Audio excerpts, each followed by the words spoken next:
Aloha. Welcome to Business in Hawaii with Reg Baker. We broadcast live on livestream.com, so please tune in there and look for the channel on ThinkTech Hawaii. We're also broadcasting live in the ThinkTech studios in the Pioneer Plaza in beautiful downtown Honolulu. Please go to thinktechhawaii.com to find a listing of all the different videos and programs that we have every week. The theme of Business in Hawaii is positive stories about business in Hawaii. We have guests that share those positive stories and tell us how they've made it successful. Today, we have an individual that I am familiar with. His name is Ricky Baker. He has a pet store in Mililani, and he's here to tell us all about that endeavor that he's been into. So welcome, Rick. Thank you, Reg.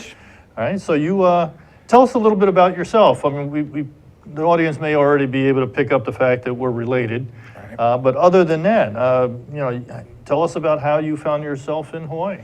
Well, I was born in Florida, lived in Arkansas for a few years, ended up in Southern California in the Navy. I served aboard a ammunition ship for about 5 years. My rating was a disbursement clerk, so I handled a lot of accounting and finance.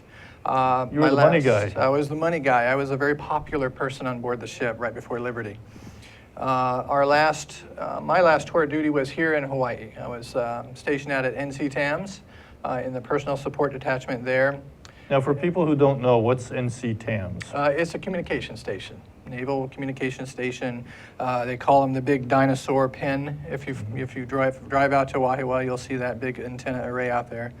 I worked in the PSD there, so just continued on with my financial work for the Navy. When I decided to get out after about 7.5 years, I and my wife decided to stay in Hawaii. We loved it so much out here.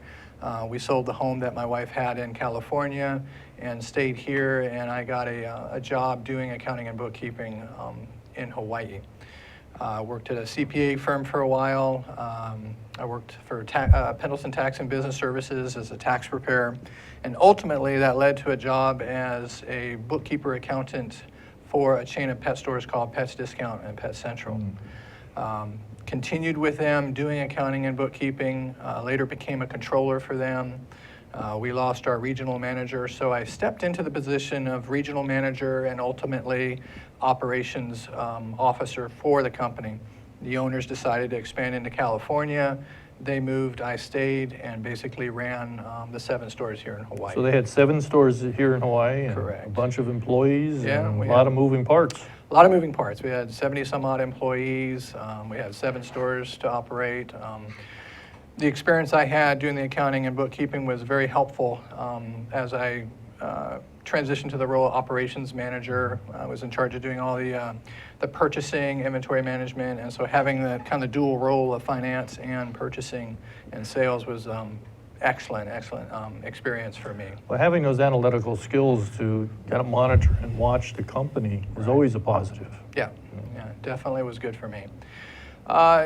Most people may know that Pets Discount stores went out of operation in about 2010. How long were you there for? I was there for about 12 years. I started in '98, I believe it was. That's good experience for you. Yeah, it was real good, and it was a great company to work for. In its day, those operations were the biggest pet retailer in the state of Hawaii. Locally owned, 2 business owners that started the business back in very late '80s, I believe, with Pet Central. So we were definitely a force to be reckoned with, and it was excellent to work for them for the time that I did. When they went out of business, I was faced with a choice as to whether I wanted to continue, go back to my accounting and bookkeeping work that I had experienced doing before, go into retail and work for someone else, doing what I do best at that point, and that would be pet retail, or go into business for myself with I and my family. So what was the thought process that you went through? Because there's a lot of people that are at that point in their lives, or will be, in trying to decide which one of those options. So what was the thought process you went through to decide that you wanted to do your own thing? Part of it was during that period. I mean, the recession was huge at that point, and that ultimately led to the end of the company that I was with. And so the prospect of going out and looking for work was a huge factor. I was very comfortable in the position that I had. Going out and starting all over again with someone else, weighed heavily. It was like starting all over again. And I had a number of contacts and a number of relationships with people in the industry that made it kind of a decision that swayed me toward deciding to open up our own. So they were encouraging you to go in that direction? They were. I think a lot of folks that I knew were hoping that I would. When Pets Discount left the market, it left a pretty big hole. Although the big boxes were here by that time, it was still a lot of revenue that was being lost to pet manufacturers, and they were hoping someone that would come in and be able to help kind of fill that gap a little bit. And that ultimately helped us to make the decision to open our own. Right, but store. there was a lot more involved. I mean, you had the support of some of your suppliers, but then you had to go out and try to quantify exactly how this is going to work for you. Right. It was, I obviously couldn't have done this without my family.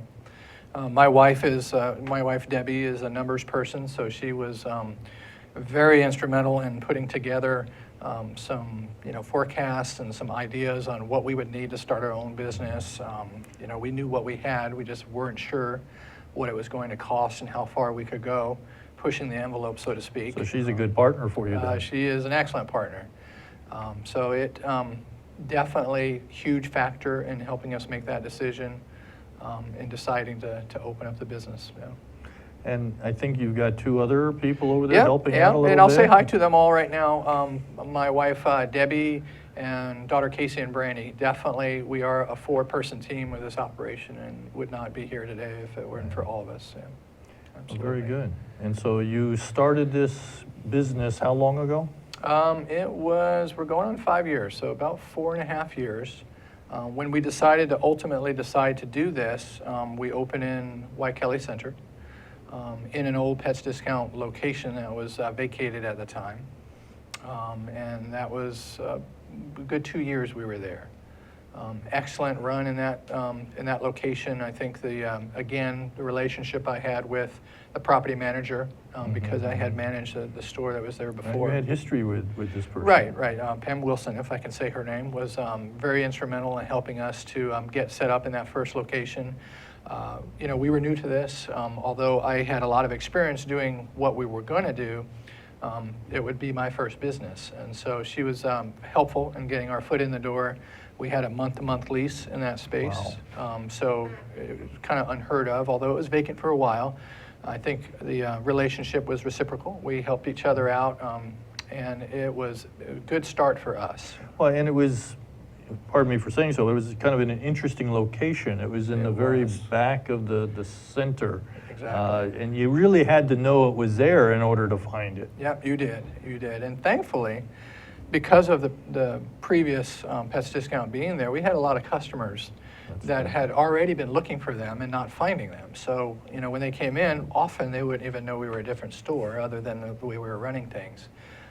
So it was turnkey. We simply moved in product. The previous owners of Pets Discount made it very easy for us to be able to acquire some of the fixtures that we needed to start the operations. Again, we were helped out a great deal by the management of the center to be able to get in there as quickly as we did. I closed down the operations for the folks I worked for, and within a week we opened our store. So wow. It was very time.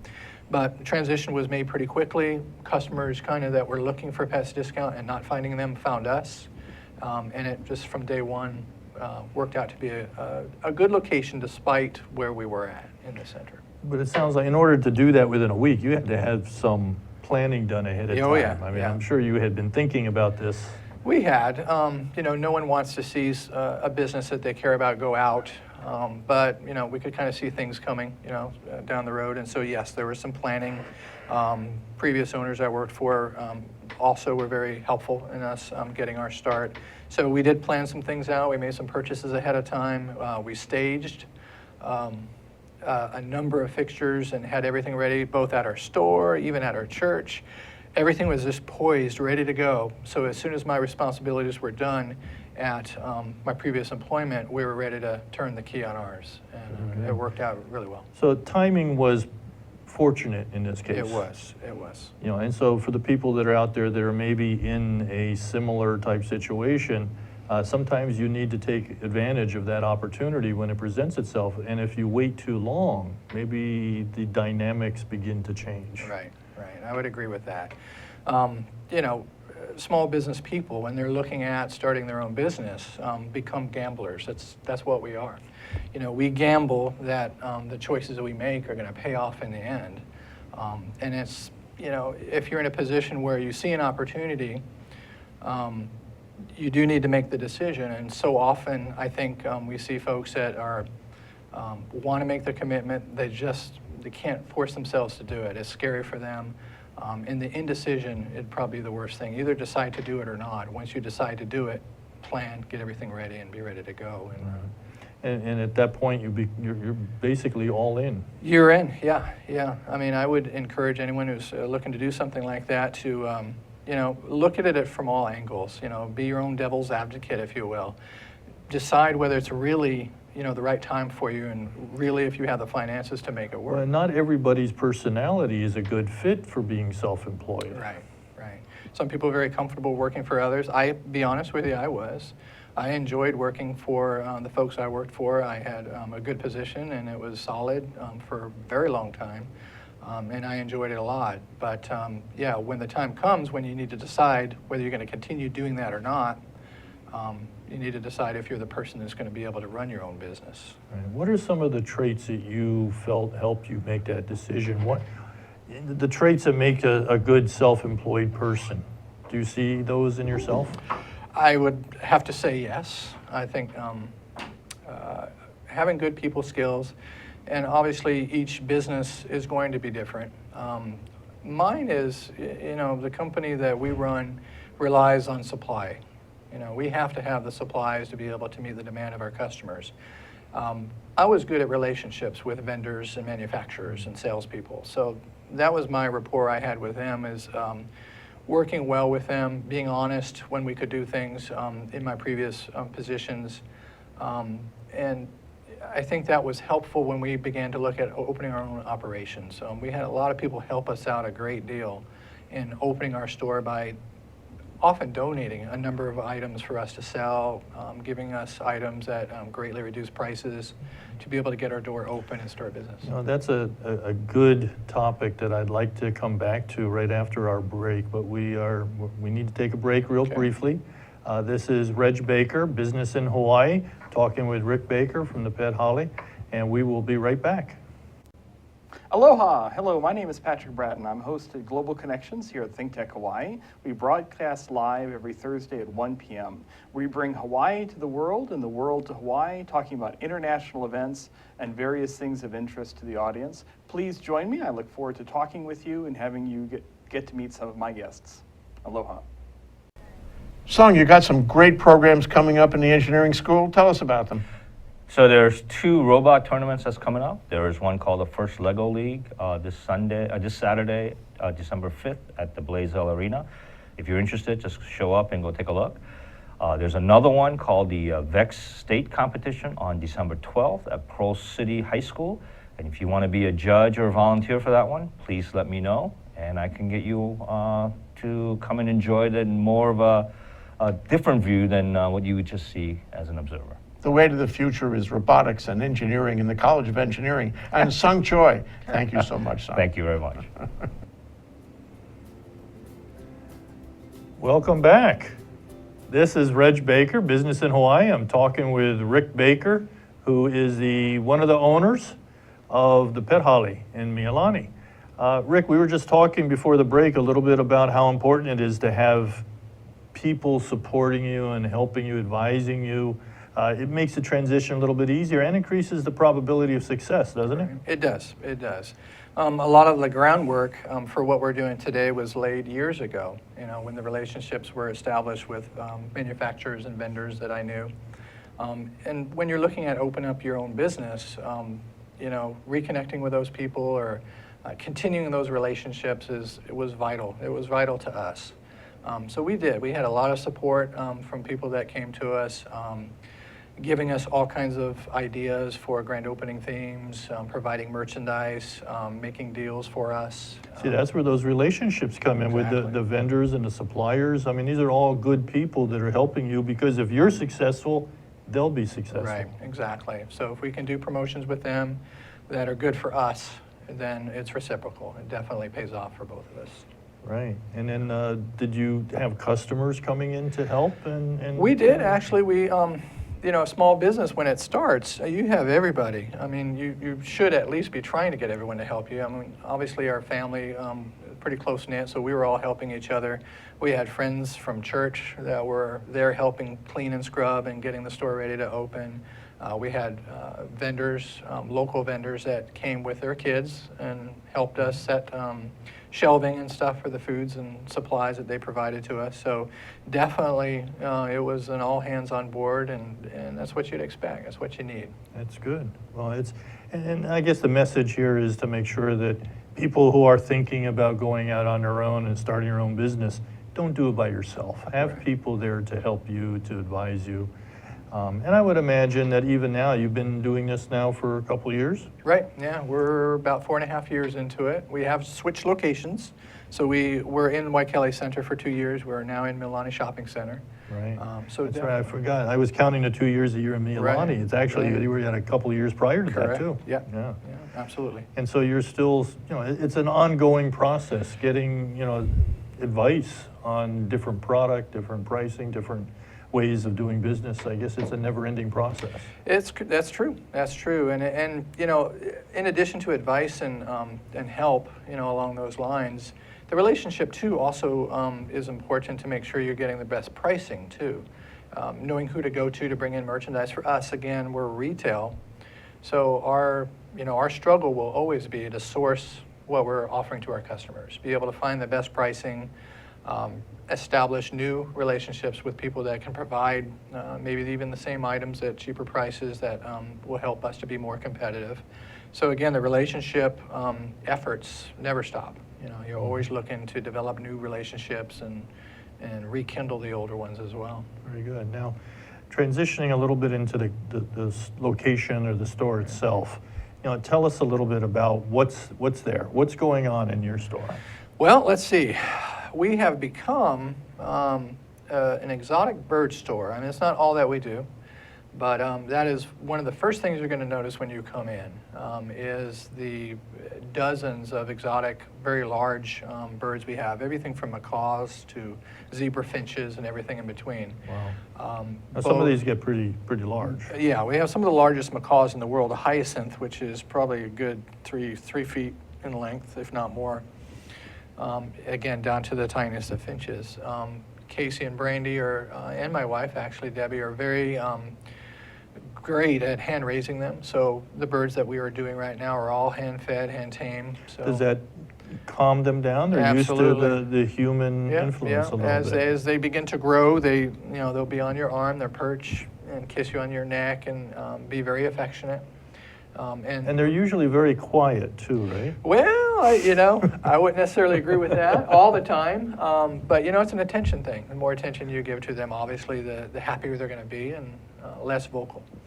But in addition to that, we always have a full stock store. We've got a number of holistic and organic foods that we can provide to our customers.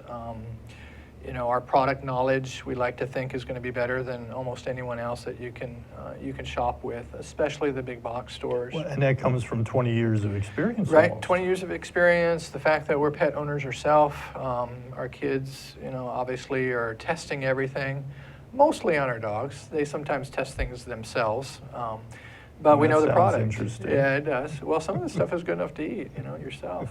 But, it comes from experience of actually using the products that we're selling and standing behind them because we know them. We know what we're offering to our customers. Right. And if somebody had something they were looking for and it came to you, would you be able to get it for them? Absolutely. If it is available to us, we can get it within a week, and sometimes quicker than that. And again, that's an advantage we have over some of our larger competition is that, we're the owners. So when you come in and you're not finding something that you want, talk to us about it and we can tell you whether we can do it or not, and most often we can. And any of you are easy to talk with. Absolutely, absolutely. Both my kids are managers of the stores, of our store, so they're as, savvy as we are about what we can and can't do. So any of us, absolutely. Can Very good. answer Now, questions. you brought some of the product. Some of the product is on the screen now. And I think you brought some with you. Is there anything here that's unique or unusual you want to highlight?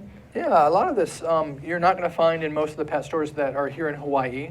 We've just added this one. This is a Stella and Chewy product that we've just introduced. It is raw, but it is freeze dry, so it's easy to keep.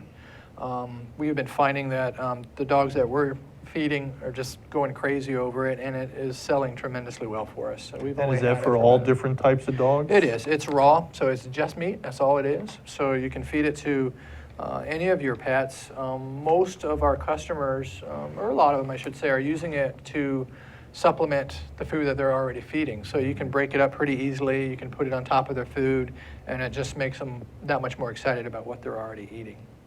We have other foods that are also different, a little bit harder to find in some of the stores. The bird seeds and feeds that we have, Harrison's typically, was not found in any other locations other than vet clinics, which we have now. And we have all kinds of dog toys and treats that our effort is to try to be able to provide things that you can't find elsewhere. And so if we have unique items that people can come and shop for, then the better for us. And does that change? Do you have new product all the time that you Absolutely, find? absolutely. Again, the relationships with the vendors that we have are crucial for them to be interested in coming to Hawaii, because most of this is coming from off-island. But showing us new products, what's new in the marketplace. If we can't get out to see what's at the trade shows, we hope that they would come to us, and they do. They bring new products, show us things that are very popular in different areas, and so it gives us an opportunity to bring in new products all the time. Very good. What is your most popular product? Honestly, if you want to know the truth, Yes, bugs. please. Bugs are Bugs? probably our most Wait, hold popular on. item. You sell bugs? We sell bugs. We sell crickets. Really? Hundreds of cups of crickets a week. So Hawaii has a huge Jackson chameleon ownership in the state of Hawaii, plus other different kinds of critters like tortoises or turtles, rather, box turtles and salamanders and whatnot, and they all eat crickets. So that's like Wow. probably our number one SKU right now. And we've got a cricket on the screen right There now. you go. That's right. And it's interesting to know a number of the stores here have been having an awful hard time finding crickets and stuff. So we've been able to fill that gap and continue with a good supplier that's Wow. been able to provide that to us. So And that's and these are live crickets? yeah, have to be live. Jacksons don't like them if they ain't wiggling. Really? That's right. Well, that's good to know. Another very popular one. I'll take the opportunity to show this if you don't mind. This is a birdie backpack. So this basically is stainless steel mesh in the front. It's got a perch on the inside and water and food bowls so that when you want to go somewhere, your bird can go with you. And these are surprisingly popular at our store right now. Really? And So I- just like carrying one of those little puppies around, Yep. you can carry your bird around. Absolutely, absolutely. And you have to have the stainless steel, otherwise their beaks are tougher than you think. They can go through most mesh pretty easily. But these are backpack style, so you can wear them wherever you want. You can put a seatbelt in your car with these. Wow, that's interesting. They are airline approved, so we have some that have different shapes that can go on airlines, so you can take your bird with you. This is a small version of what we have, so we have everything that will fit a finch all the way up to, again, a macaw. Wow. So really big sizes, extremely popular right now. That's interesting. I never would have thought of that. They should have these for dogs too. Well, they have some styles, but not exactly like this. This is special for our bird customers. Very good. Well, that's, it sounds like you've got a very large variety of product over there that you can sell for all the needs of the pets, but you also have a pretty good selection of live animals too. We do. So in addition to the birds, we have rabbits, we've got guinea pigs, Jackson chameleons, as we've already mentioned. Now, what is a Jackson chameleon? That's not a gecko, is it? Nope, these are the big ones. So they'll get about a foot in length sometimes, if not more. They're the ones when they're eating, their tongue is almost as long as their body. Ah, So it's okay. fun to watch them eat. We also have puppies. So we work with local families in providing an outlet for the puppies that they have. So most of the folks we're dealing with are people who have family pets and have a litter. We offer them through the store and consignment. We offer them with $1,000 health warranties, 2 vet checks, vaccinations, and whatnot. So we think we're doing a good job with that, and I think we're filling a need. Our customers definitely have come to know us as a place where they can find a puppy and other pets as well. We also work with the Oahu SPCA. We got some puppies on the screen. Yeah, and I think those 3 are actually still with us right now. Those are poodle terriers. But yeah, we do that. That's been very successful for us, and we're happy the way that it's working out for us. I think we do a good job with it. I think we care for the puppies well, and I think the people that come visit us know that. And again, as I was saying, we work with the Oahu SPCA, so we also do adoptions with them when they have the need and offer Oh, them very good. to our customers as well. Very good. And this time of the year, it's obviously the Christmas season and a lot of, I mean, is this a busy time for you? It can be. Obviously we have to temper, people's excitement over getting a puppy over the holidays for their kids with, reasoning and thoughtfulness. A little reality check needs Right, to- exactly. So you'll see a lot on social media about, this isn't the time to purchase a pet or a puppy specifically. And, our message would be there is no good time to purchase a puppy if you're not ready. If the time is right and you're ready to add to your family, Christmas is a wonderful time. Well, and that's an interesting way to phrase it, to add to the family, because it really does become part of the family. It does, and you have to think of it that way. When you're getting a puppy or even an older dog, you have to think of it as a new family member. And if it's a young one, you have to think of it as a baby. You're going to be spending just as much time, cleaning up and caring for that new addition as you might your own baby. Really. I've had 3 sons, and I know how that goes. Yeah. So, and I've also had some pets and I think the children are a little bit easier actually in some ways. At least they can communicate a little bit more clearly. But we're gonna take another short break here. We're gonna come back and talk a little bit more about maybe some of the experiences that you've had in having your own business and maybe some advice and thoughts that you'd be willing to share with the audience. Sure. But this is Reg Baker. We're doing business in Hawaii. We're going to go on a short break. We're talking with Rick Baker from the Pet Hale. We'll be right back. Aloha, my name is Justina Spiritu, and I'm the co-host of Hawaii Farmers Series. This is my co-host, Matthew Johnson, and you can catch us every Thursday at 4 p.m. at thinktechhawaii.com. What do we talk about, Matt?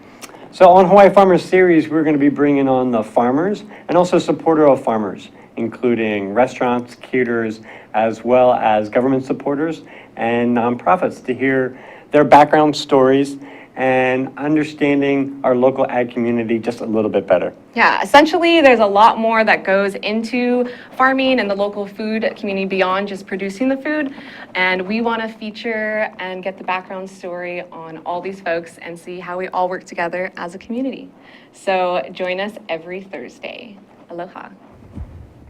Welcome back. This is Reg Baker, Business in Hawaii, and I'm here with Rick Baker, who is one of the co-owners, co-founders of the Pet Hale in Mililani town.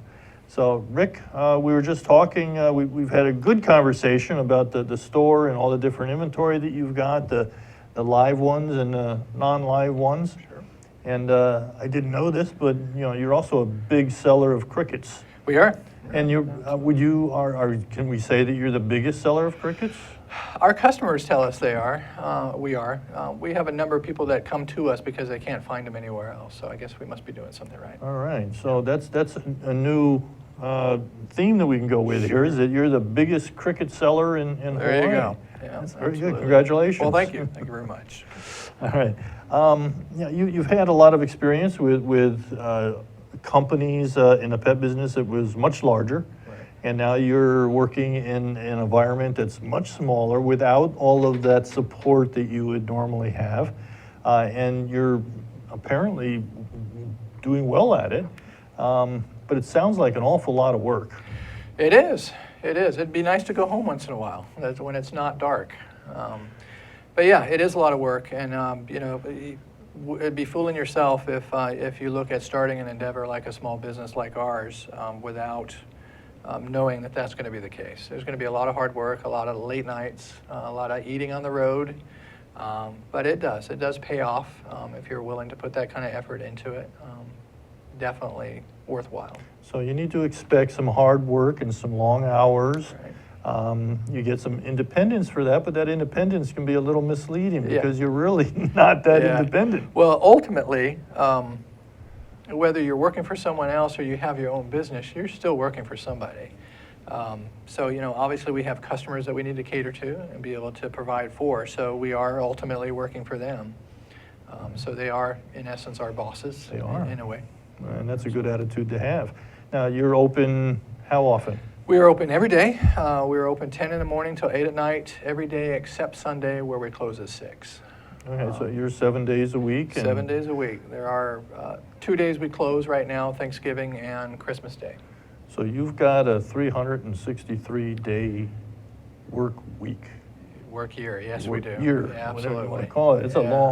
long time. It And, is. It is. Now, and I think everybody knows this, but all small business owners are filthy rich, right? Wouldn't that be nice? Wouldn't So that be nice? you I don't- keep waiting. no private jets or anything? Nothing yet. I've got a little dinghy that I can take out in the water once in a while, and that's about it. Well, that's good to know, and you can, Takes a while to pump it up. does it, no motor? No. Self-propelled? Yeah, my daughter's in the back of it and kick. The daughters are the engines. Do they know this? Very good. No, but that's one of the misconceptions that a lot of people have is that, you know, self-employed businesses, the owners have this incredible amount of money, and that's not the case. I mean, there are other things of value that are there that make it worthwhile. You know, you're working hard, you're working long, but you're doing it with family, you're doing it with friends, you're doing it with people that you enjoy doing it with, for the most part. Right. You know, and so there are positive benefits from this. Sure. And eventually, if all goes well, you do have some independence, and it could eventually be a business that you pass on to your children or grandchildren. Right. Right. You know, Yeah, you know, right now, we're thrilled to be able to do what we're doing. You know, when we decided to open up our own business, it was partially because we didn't really have a big choice. We needed to do something. We needed to make sure that we could provide income for ourselves, so we decided to go that route. As a result, we kept our home. You know, we have our cars. Our children are employed, and they are doing well. and so- they're learning some very valuable skills. Exactly, yeah, and hopefully, as we continue to move down this road, they will have, if they choose to, their own store, you know, that they can continue on with as we look at retirement. So those things, you know, maybe we're not as rich as we would like to think we might be someday. It does pay off for us. Well, there's different kinds of wealth. You know, Absolutely. there's financial wealth, and then there's those non-tangible wealth items. And, Right. you know, it sounds like you're very rich in the non-tangible side of things, Yeah. and there's nothing sad about that. Yeah. That's good. Very Yes. good. So for the people that are, again, in that position of trying to make some decisions, or maybe they're in there and they're struggling and they're working hard, what kind of advice do you offer to them? Well, you know, for me, I think, you know, when you're looking at opening your own business, you know, I think you need to give it a good, long, hard consideration. I think that you need to, again, kind of second guess yourself and look at all the different angles of what you're looking to accomplish with a small business. Make sure you get some input from friends and family. Ultimately, you need to be the one that's going to decide whether it's right for you. And then once you're done second guessing yourself or being afraid of taking that first step, once you make that step, that's it. Don't second guess yourself anymore. Make sure that you're willing from that point on to do what you need to do to accomplish your goals and make a successful business for yourself. And for me, that was it. I think a lot of people just never get to that point where they make the decision. They're on the fence so long that they just ultimately they decide, it just doesn't happen. Either do it or don't. Make sure you can kind of, decide one way or the other. And again, once you decide to do it, then go for it. Go for it. And solicit, as you've mentioned, advice from others. Yeah. Get advice, support. Make sure that if you're in a business that you can use folks to help you, don't be too proud to ask for that help, because that's going to be key to being successful, is getting help from whether it's vendors, manufacturers, friends, or family. To be successful, asking for that help is important. Yeah, absolutely. Now, is there, many industries have trade associations and trade groups. Does the pet industry also have a trade group of sorts, or how does that work? There's the Worldwide Pet Association, which is basically a group of manufacturers and retailers that get together, compare notes, basically, what's happening in our market, nationally and internationally. There's the Pet Industry Joint Advisory Committee that helps with legislation, which if you're following anything in the pet industry in the last few years, that's an important thing to be a part of. So there are groups that you can join and kind of be in the know on what's going on. Very good, and I think that's important for the audience to know, is that regardless of the industry that you're looking at, there are industry groups out there for the most part that could be a good source of information and could provide some support and some help and maybe even some training. Yep, absolutely. It's been very helpful for us. Very good. Yeah, Do they have a local chapter here? I don't believe they have a local chapter, but everything is online, so they're easily contactable. And so, being part of it is made pretty easy.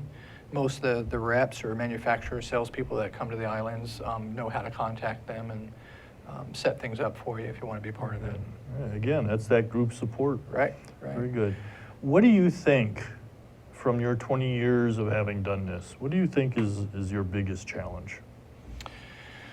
Let's see, finding employment, finding employees to fill positions that you have, especially in our particular retail store. It's difficult to find someone who wants to do the kind of work that we want to do. As business owners, we expect everyone to come in and do the work like we would do it, as if they owned their own business. And that's what you hope for. That is what you hope for. That is not often what you find.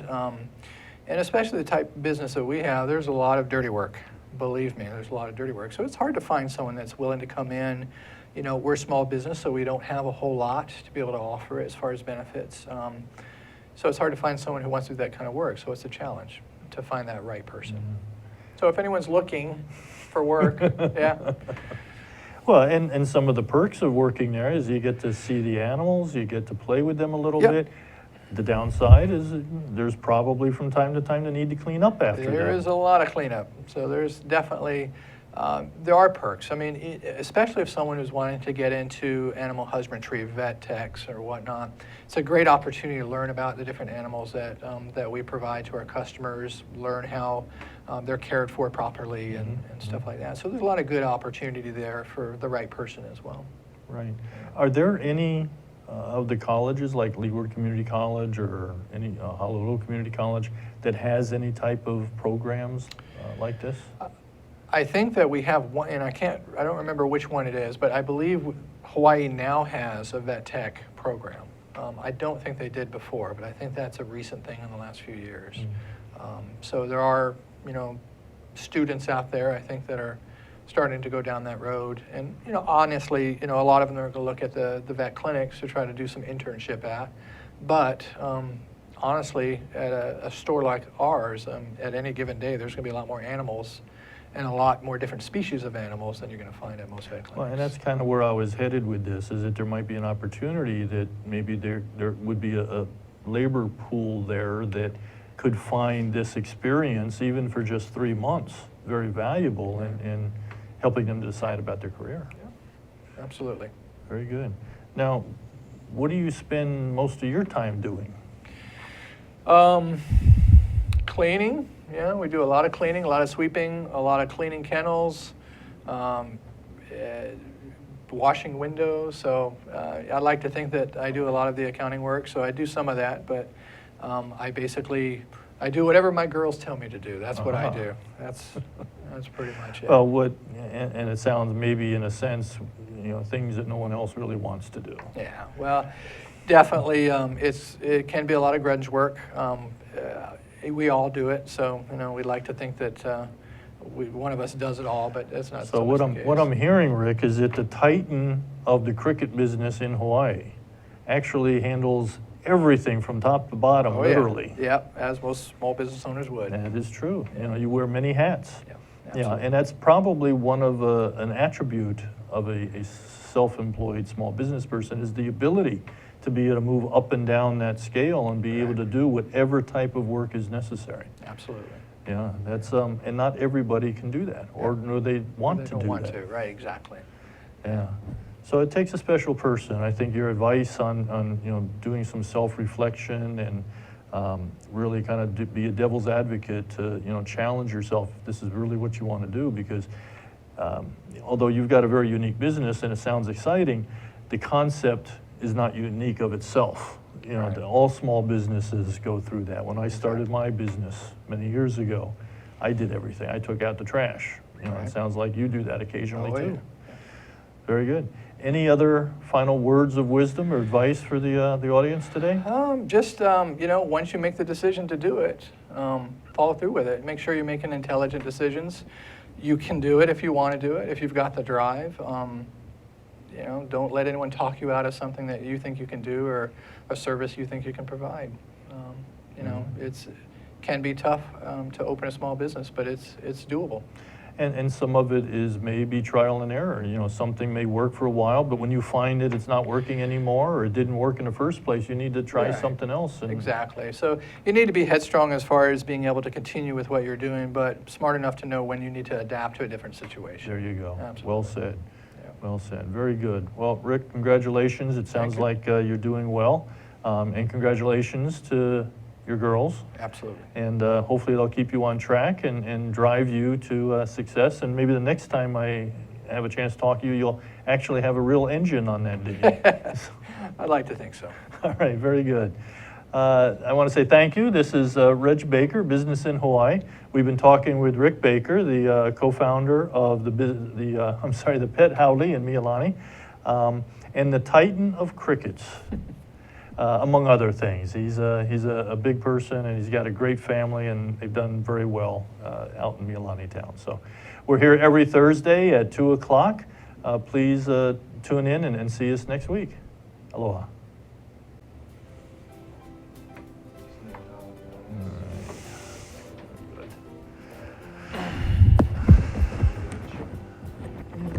We're good.